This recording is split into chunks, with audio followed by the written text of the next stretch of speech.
Hai user-user NHK R1S, kami ada berita baik untuk korang. Ini adalah spoiler terbaru aksesoris penambahan untuk R1S korang. Ini adalah spoiler NHK R1S yang asal. Atas tangan saya ni spoiler warna smoke, satu lagi warna flow. So flow lebih terang time malam, lebih bergaya bila korang naik atas motor.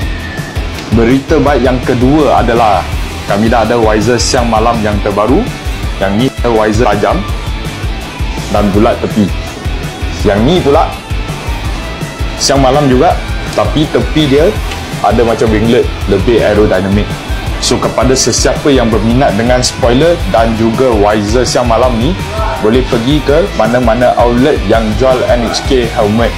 Dapatkan korang punya spoiler dan visor secepat mungkin. See you guys.